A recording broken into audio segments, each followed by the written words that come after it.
नमस्कार, मेरा नाम पंडित अभिषेक गौतम है। मैं जिला हापुड़ उत्तर प्रदेश का रहने वाला हूँ। मैंने जो अपने शरीर पे 631 मेरे वीरों के नाम लिखवाए हैं, उसका inspiration no doubt Indian army ही है। मैंने जब 2016 में एक बाइक राइड की लेह लद्दाख की, तो लेह लद्दाख आज जिस वजह से बचा हुआ है, जिस वजह से वह राइड जो है जो हम करते हैं, जो राइडर्स हैं, वो पॉसिबल है। तो कारगिल युद्ध में जिस प्रकार से कारगिल युद्ध में पाकिस्तानियों ने NH-1 को कवर कर लिया था, उसके बाद में हमारी भारतीय सेना ने जिस प्रकार एक अदम्य साहस दिखाते हुए एक विकट परिस्थितियों में उस NH-1 को सेव किया और हमारे मुल्क से एक बार फिर से एक पार्ट जो डिवाइड हो जाता लद्दाख, उसको बचाया। मैं हमेशा से कोशिश करता था कि वीर परिवारों से कैसे मिला जाए और मैं अपने वीर परिवारों से कैसे बता पाऊँ कि मुझे भी जो मेरे शहीद हैं उनसे बहुत लगाव है। उन्होंने जो मेरे देश के लिए और हमारी भारतवासियों के लिए किया है, वो सेम फीलिंग वो मेरे दिल में भी है। तो मैं शुरू से 2010 से मैं बाइक राइड करता आ रहा था। मैंने जितने भी अपने देश के बड़े मंदिर हैं, चारों धाम, सातोपुरिया, 12 ज्योतिर्लिंग और जितनी भी मेरी देवी पीठ है, मैंने सब बाइक राइड करी थी। तो जब मैं एक वीरों का मक्का मदीना कहे जाने वाले कारगिल द्रास गया और कारगिल वॉर मेमोरियल में मैंने वीरों के नाम देखे, तो मुझे महसूस हुआ कि जिस समय हमने एक छोटी उम्र में केवल एक कारगिल वॉर को केवल एक डोनेशन कैंप की तरह हमने चलाया था, क्योंकि हमारी उम्र उस टाइम 7, 8, 9, 10 साल की थी।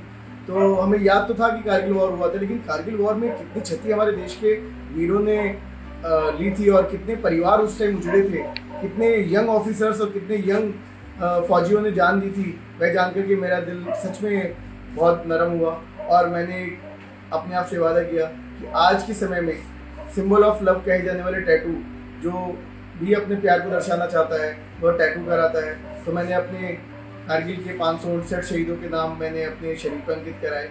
उसके साथ साथ मैंने 11 महापुरुषों के चित्र भी अंकित कराए, जिनकी मैं कहानियाँ पढ़ करके उनसे मोटिवेशन लेकर के बड़ा हुआ। साथ में इंडिया गेट, जो अब तक जिस समय मैंने टैटू कराए थे, शहीद स्मारक और शहीदों के नाम के लिए जाना जाता था, और एक अमर जवान ज्योति का मैंने चित्र बनवाया।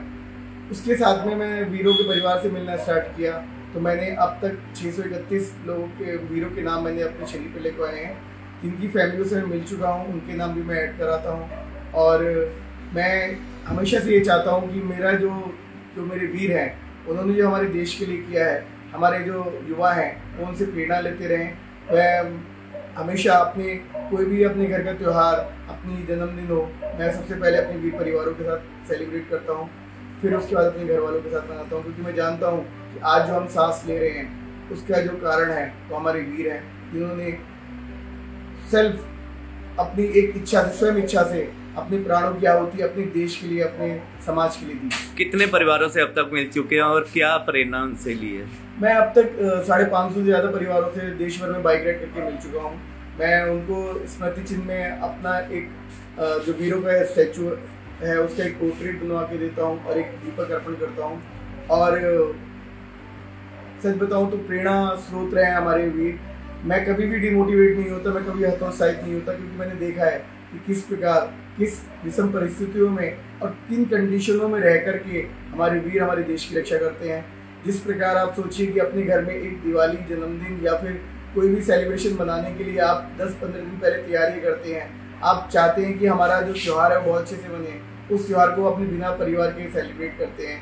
वह सीमा पर सुरक्षा में लगे रहते हैं और उसी वजह से आज हम अपने देश में सारे त्यौहार और हमारी जितनी भी सुरक्षित हैं, उनकी वजह से आज हम सुरक्षित हैं। तो युवाओं का क्रेज कुछ और है, ये तो बिल्कुल अलग ही है आपका।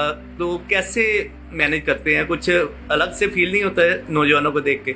मैं प्रोफेशनली आर्किटेक्ट हूँ और मैं अपने प्रोजेक्ट्स के साथ साथ में मैं चाहता हूँ कि जितने भी जो मेरे वीर हैं उनकी गाथाएं, नो डाउट वो हमारी जिस प्रकार से सुरक्षा कर रहे हैं वो कोई नहीं कर सकता, इतना बलिदान कोई नहीं कर सकता। तो प्रोफेशन से आर्किटेक्ट हैं, अपना टाइम निकाल के शहीद परिवारों से मिलते हैं, काम पे कोई असर नहीं होता है? सर मेरा, जैसे मैंने बताया, मैं आर्किटेक्ट हूँ, तो मेरे जो प्रोजेक्ट्स हैं वो मेरी देश भर में कई जगह मैं काम करता हूँ। तो उसी के साथ साथ में मैं अपना समय भी निकालता हूँ। मैं नहीं कहूँगा मेरे पास कीमती समय है, क्योंकि मैंने वो समय, अगर वो कीमती है जब कहलाया जाता है जब मैं अपने शहीद के परिवार के साथ हूँ या अपने वीर भाइयों के साथ हूँ, तब मैं उसको अपने समय को कीमती कहता हूँ। अपना काम तो दुनिया कर रही है, लेकिन जो हमारे लिए काम कर रहे हैं, हमारे लिए सुरक्षा प्रदान कर रहे हैं। आप सोचिए कि एक अच्छा डॉक्टर जब अच्छा डॉक्टर बन सकता है तो देश सुरक्षित है। एक अच्छा इंजीनियर जब बन सकता है तो देश सुरक्षित है।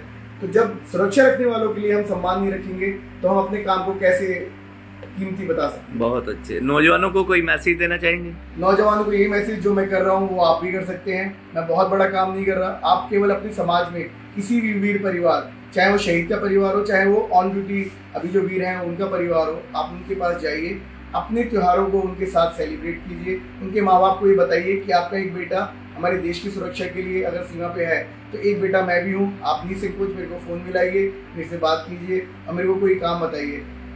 ये याद रखिए, अगर कोई भी वीर परिवार या आपको जो शहीद का परिवार है वो आपको अगर कोई काम बताए तो सोच लीजिए कि आपको उसने दिल से अपना लिया है। तो दिल से अपनाइए वीर परिवारों को और वो उनका हिस्सा बनिए।